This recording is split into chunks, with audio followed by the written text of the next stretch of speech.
Making It Personal with Bishop William Joensen on Iowa Catholic Radio and iowacatholicradio.com. Welcome to Making It Personal with Bishop Joensen. I'm Kelly Mescher-Collins at the Diocese of Des Moines. On today's show, we're going to be visiting with Professor Russell Hintiger, who is currently visiting professor of theology at the Dominican School of Philosophy and Theology.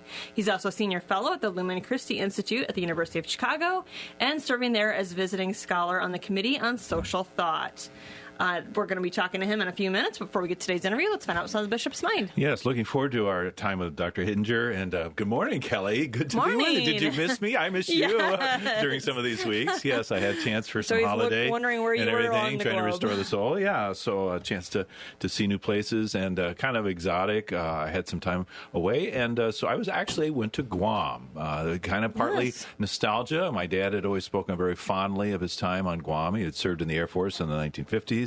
And just that opportunity to go there and, take in the kind of that tropical environment, see that volcanic island. But obviously the American military presence is very strong. And so I did not think to get on the base where my dad had served, but as a navigator on B-17s, B-19s.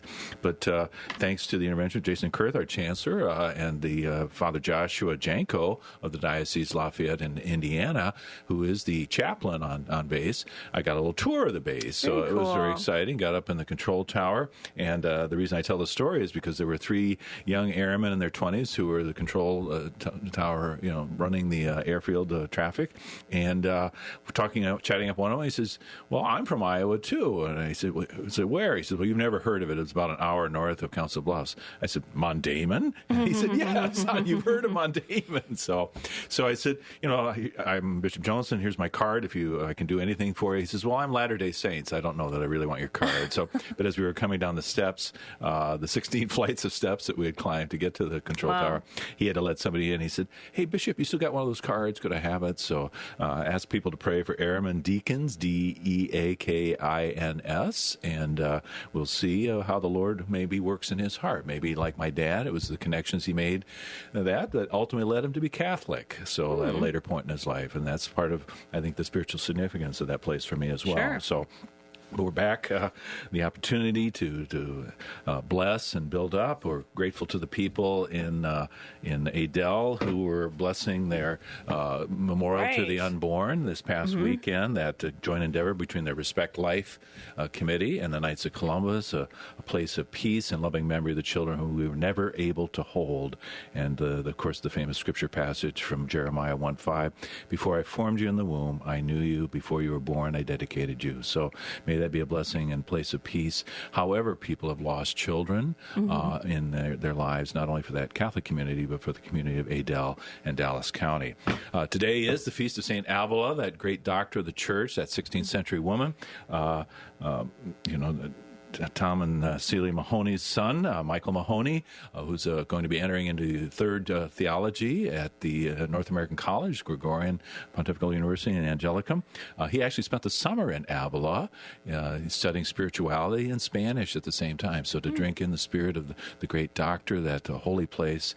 And I just want to give her a little attention today in this year of St. Joseph, her great devotion to St. Joseph, who was a powerful intercessor for her, as she finally arrived at that point in her life where she made that breakthrough in prayer and kind of got beyond her own neuroses and other things that affected her physical condition. So she said, "I began to attend Mass and recite devotional prayers that were highly approved. I never cared for other devotions that some people practice, especially women with those ceremonies. Intolerable to me." All her personality comes through loud and clear.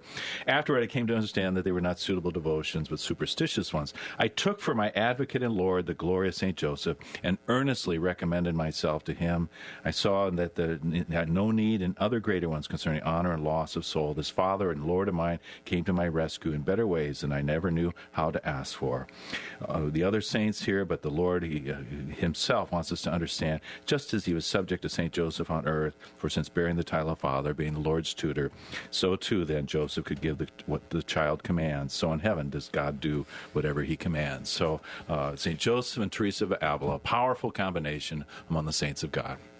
All right, we're going to take a quick break, and when we return, we'll welcome Dr. Russell Hintiger. You're listening to Making It Personal with Bishop Joensen on Iowa Catholic Radio and the Spirit Catholic Radio Network. Support for Iowa Catholic Radio and Catholic Women Now provided in part by Marr Security, providing security solutions for homes and businesses since 1953. Marr Security is a Catholic-owned family business supplying security systems, access control systems, video surveillance, fire alarm systems, and video doorbells. All alarm systems are monitored out of their monitoring center located in the state of Iowa. Marr Security, 515-244-5660, permarsecurity.com. Support for Iowa Catholic Radio and John Leonetti in the morning is provided by Five Sons Naturescapes. Five Sons Naturescapes is a Catholic veteran-owned family company providing premium outdoor landscaping, clean up and restore outdoor living space with retaining walls, privacy fencing, pergolas, paver sidewalks, and patios. Issues with soil settling and water around the foundation and yard? Five Sons Naturescapes can grade and install drainage tile to help. Five Sons Naturescapes online at fivesonsnaturescapes.com. Welcome back. You're listening to Making It Personal with Bishop Joensen. Our guest today is Professor Russell Hintinger, who is currently visiting professor of theology at the Dominican School of Philosophy and Theology. He's also a senior fellow at the Lumen Christi Institute at the University of Chicago. We're visiting with him today about his presentation next Thursday evening for Mercy College's Center for Human Flourishing. Dr. Hintinger, it's great to have you on. I feel comfortable calling you Russ, given our association in the summer seminar in Krakow, Poland for many years. And, of course, you were one of the kind of grandfathers of that seminar as well. But this is your second time on the show, so you were willing to come back. We didn't douse your enthusiasm too much. And, again, this is not so much at our behest, but Bo Bonner at the Mercy College of Health Sciences, Director for Center for Human Flourishing and the Senior Advisor for Mission Initiatives and Spiritual Health. Can you talk about that connection that you have with Bo Bonner that has prompted your coming to Des Moines very soon? Well, yes, I'd say more than 10 years ago, my old professor at Notre Dame, who was very important for my undergraduate days and beyond my undergraduate days, his name was Stanley Hauerwas, a very important Protestant theologian and ethicist. So anyway, he was my teacher at Notre Dame. We always kept in contact. Then he moved to Duke, took a position at Duke. And out of the blue, one day, maybe 12, 13 years ago, he sends me a note and says, I want you to meet this student of mine. I think the two of you will hit it off. And it was Bo Bonner. And it was because, of course, I was living in Oklahoma for 25 years. And so Bo's family is from Oklahoma. So sure enough, a few weeks later, there was a knock at my door, and there is Bo Bonner. And of course, we've been working together off and on various kinds of projects for many years. Indeed. And Bo Bonner, known well to listeners of Iowa Catholic Radio and Spirit Catholic Radio Network. Kelly, his show is named again with Bo. The Uncommon Good. The Uncommon Good. So it's a great title, very provocative. And he and Father P.J. McManus, I believe, do some things on that. I think it's Bud Marr. Bud Marr. Excuse me. Yes. Excuse me. Excuse my ignorance here. I'm going to get all sorts of nasty texts here. So, but this center, I think it's something new. And you're kind of the keynote and kickoff speaker for a series that hopefully will begin to be a regular tradition that's there. And so when you think about human flourishing and the different kinds of relationships and the different groups that order our society as well, I was kind of thinking about Bishop Robert Barron and his homily at the Red Mass for the New Orleans Archdiocese. He was there in New Orleans on the feast of St. Francis, and he's talking about the relationships of the religious principles and how society has its soul rooted in the moral and spiritual law that really gives ground and cohesion to democracy. So you're going to be talking about some of the different societies within the larger society. Could you just give us a little preview? Yeah, well, sure. You know, the Catholic Church has taught for centuries and centuries that there are three necessary societies that is necessary for human flourishing, for human perfection and happiness. And that would be marriage and family, the domestic society, the political society, which is the more comprehensive temporal society. It's all about justice. And then, of course, the ecclesial society. So we are familial, we are political, and we are ecclesial animals. And these are all based in a kind of necessity. I mean, we can think about marriage, the necessity for procreation and family and the raising of children. Polity has rooted in a necessity is we have to do justice with regard to one another, even beyond the family. And then ecclesial society that's rooted in the necessity of salvation and forgiveness of sins. So just imagine someone who is not right with these three societies. I mean, that was delicately said. That was delicately said. Thank you. Yes. No, I'm just saying you delicately said someone who's not right there. Please continue. Sorry to interrupt. So, but in addition to these three necessary societies for human flourishing, there are other associations we have which knit these three societies together. And let's call them intermediate, I can just call them voluntary societies. I mean, even in the ecclesial society like the church, think about all the other societies that are within it. I mean, besides families and nations, there are inside of that religious orders, religious institutes, dozens upon dozens of things, even down to the parish level. Imagine how many kinds of associations are at work in a well-developed and flourishing parish. So these are things that we contribute to out of our generosity, not necessity so much as generosity. And we volunteer for them, and they create a rich associational life for its members, and also contribute to the building of the three necessary societies, linking them together. You mentioned a large flourishing parish, and I'm sure many of our pastors could testify to the various groups that sometimes it's almost too much for them to be present to all those groups, Catholic Daughters, Knights of Columbus, and things as well. But even just the sense now that really for a parish to be effective, to form those bonds of small communities within the larger parish community. Now, are those more ecclesial, do you think, or do those approach more of a kind of familial level when those are present? Or is that kind of really a way of being church that images the early church in its way? Well, notice that these smaller, more voluntary associations within a parish, they are all reconnecting to the three necessary ones. They're connecting to the church. We have its pilgrims, people going on pilgrimage together and having pilgrimage societies, but they also connect to the family, marriage in the family, and very frequently connect to the more comprehensive society. Just think about all the work that Catholic Charities does, and Catholic education, Catholic hospitals that are serving the entire comprehensive society. So something to begin simply as voluntary associations within parishes radiates out to all of the necessary societies.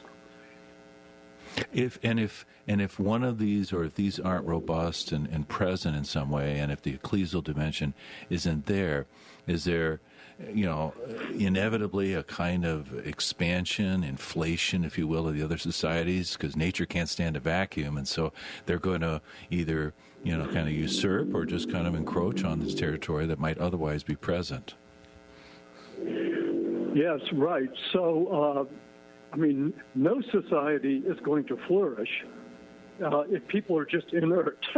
There has to be action, because social bonds arise out of common action with one another. And so when there's not common action, the bonds just begin to wither.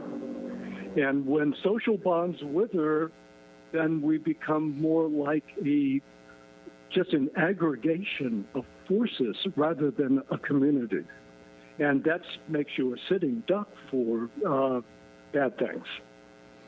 I mean, I've sometimes used the distinction, and you may be the one who's actually provided it to me, between a crowd and a community, a crowd, a kind of aggregation of accidental people, I mean, there may be a moment where, hey, cheering for the Hawkeyes or Cyclones on the weekend, you feel a certain bond, but it's not relating to persons as persons, except for that smaller group of people with whom you might have tailgated or in some other way, but the crowd is just kind of bouncing off each other, but there's not really common action except in a kind of transient way.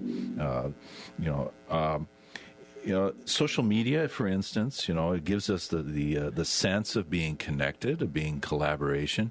But what are your reflections on, does that really lead us to being in concert with each other, or does it have a default accent on the individual? Well, yes, and it looks to me more like aggregations going on. I mean, think of the difference if you go to the symphony between 500 people at the symphony who are kind of interacting, but they're not performing common action. And the symphony itself, I mean, the symphony is bonded in a unique way. I mean, that's a matter of having a common end in common action, and what we as Catholics like to call a bond, a social bond of common action. And it looks to me as that much of our online stuff does not produce a bond of common action. It produces a kind of superficial excitement of, like walking through a piazza. Which is always interesting, but and then the pigeons arrive, right? The umbrella sellers, panhandlers arrive. Yes. The family is an ingredient to all of this, and obviously our families are challenged and stretched in many ways, and broken by different forces of divorce and other things as well. How much is the family, it preceded by something, God's creative gift? It's a loaded question, but is there something that we are to be discerners and not simply fabricators or, kind of subjective constructors of what a family should be? Well, the family contains in nucleo all social relations, because there's the bond between husband and wife, the matrimonial bond, and for us, sacramental also, of love between man and woman. But then there's a special kind of love that parents have for children, and there's a kind of love that siblings have for one another. In other words, the family is not a simple, but a rather complex social configuration. And that's why you basically learn about everything else, at least your first lessons about everything else that's social, from growing up in a family.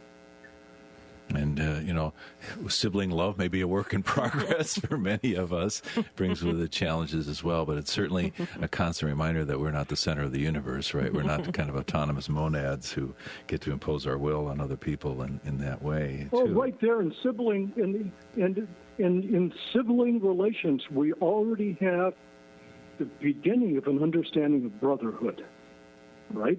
Mm-hmm. And, well, it's not entirely easy, of course, but if you don't begin to learn that in the family, you might not find it easy to learn when you go out into the rest of the city.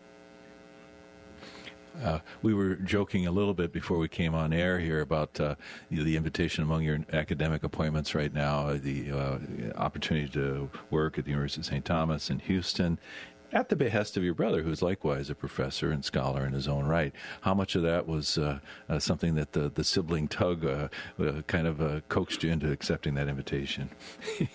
Well, look, from being siblings,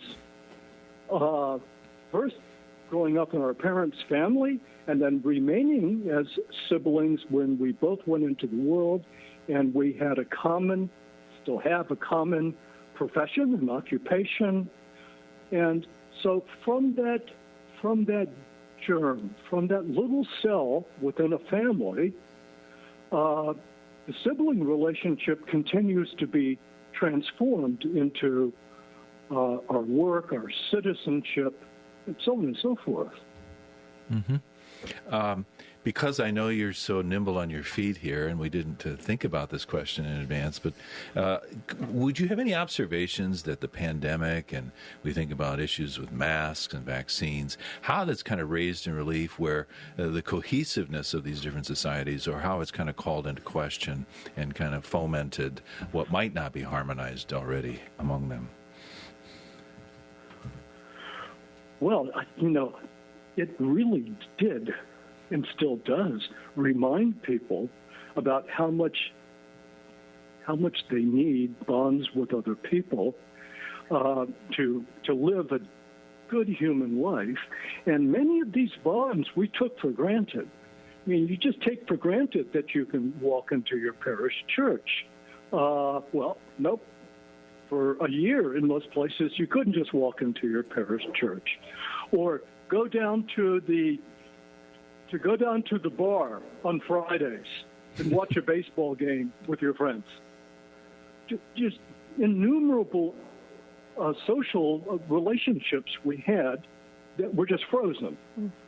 And, some of the strongest people I know, morally strong, spiritually strong, psychologically strong, just frankly admitted about 6 months into COVID that they were getting weak and unsure about things. And of course, the cause of it's very simple. Professor Hintinger, we'll come back to this. We're just going to take a quick break, and you'll stay with us, and we'll come back after the break. We're going to take a quick break. You're listening to Making It Personal with Bishop Joensen. Support for Iowa Catholic Radio and Making It Personal is provided by the Sarah Vocations Ministry, including the St. Sarah Club of Des Moines and the Sarah Club of Council Bluffs. Sarah is an apostolate of the Worldwide Catholic Church dedicated to fostering and supporting priesthood and religious vocations. Sarahs strive to accomplish their mission through prayer, fellowship, and service to the bishop, priests, sisters, and all in religious formation, and in doing so to increase their own holiness. Learn more at joinsarah.org, joinserra.org. Thank you, Sarahs, for your support of Iowa Catholic Radio. Support for Iowa Catholic Radio and John Leonetti in the morning is provided by Five Sons Naturescapes. Five Sons Naturescapes is a Catholic veteran-owned family company providing premium outdoor landscaping, clean up and restore outdoor living space with retaining walls, privacy fencing, pergolas, paver sidewalks, and patios. Issues with soil settling and water around the foundation and yard? Five Sons Naturescapes can grade and install drainage tile to help. Five Sons Naturescapes online at fivesonsnaturescapes.com. Welcome back. You're listening to Making It Personal with Bishop Joensen. We are back with Dr. Russell Hintinger. And I think I was a little bit rude. We caught you mid-sentence there on something I think was very intriguing about the strength of people, but that they were discovering their own vulnerability and weakness in the midst of all this because of the fraying of the bonds that we couldn't just kind of presume upon. Would you want to just maybe elaborate a little bit more, Dr. Hintinger? Well, yes, because we think of ourselves, as at least Americans, we have plenty of leisure and wealth. We think of ourselves as individuals, chiefly, but, COVID has reminded a lot of people about how much their emotional and spiritual lives rested upon their social relationships. And some of the most simple things we took for granted couldn't be taken for granted anymore. So, for instance, that your children would go to school and be taught by a teacher in person. Imagine a second grader being taught without being taught face-to-face in real life. That kid is not going to learn the same way. And so across a whole spectrum of relationships, from our relationships of learning, working together, eating together, all these things. Even the relationships of sport and recreation, all being pulled out at once. And I think it was a very good lesson for us. it's a lesson that really does have a moral purpose to it. Mm-hmm. That it's not just the dignity of the individual, but also the dignity of our social bonds. Amen. Amen. And, the appreciation and gratitude that we have, the cherishing of those, and then maybe being ever more active to try and form those and savor and uphold those in our lives, and to be really agents of that for one another, and to play that. All that you're saying, I believe, is very much steeped in the Catholic social teaching tradition of the Church. But as we put Catholic social teaching out, and whether this is really the note you're going to be accenting during your time at Mercy College of Health Sciences, is it suasive in itself, or do you think we have to use more secular explanations and arguments to appeal to people, to kind of rouse them to again reclaim what might have been afraid? Well, I can give an excellent example of that. A couple of years ago, these two economists, Case and Deaton, out of Princeton, Deaton being a Nobel Prize winner, did a study of the morbidity and mortality rates among white males in the country, and showed, these really deep patterns of sickness, alienation. And they correlated it with three things. Number one, they were not being successful in marriages and in their families. Number two, they correlated it with anger and resentment about political authority. I mean, beginning with the mayor and going all the way up, I suppose, the chain of command. And third... And their local bishop, too, probably. Probably.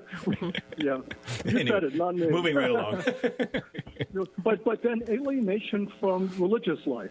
So in the United States today, the group that has the most precipitous decline of religious participation are not the millennials. It's like 50-year-old white males who are down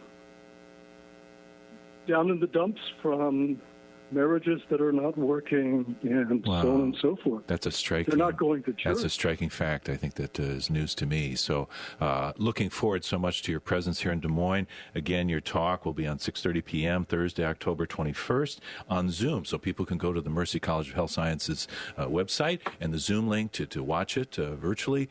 But looking forward again, and thank you for spending some time with us, Dr. Hittinger. You bet. This has been another edition of Making It Personal with Bishop Joensen. Thank you to our guests and all of our listeners listening to Iowa Catholic Radio and the Spirit Catholic Radio Network. You can hear Making It Personal with Bishop William Joensen every week on Iowa Catholic Radio and iowacatholicradio.com. Support for Iowa Catholic Radio and Making It Personal is provided by Sarah Vocations Ministry. Learn more at joinserra.org.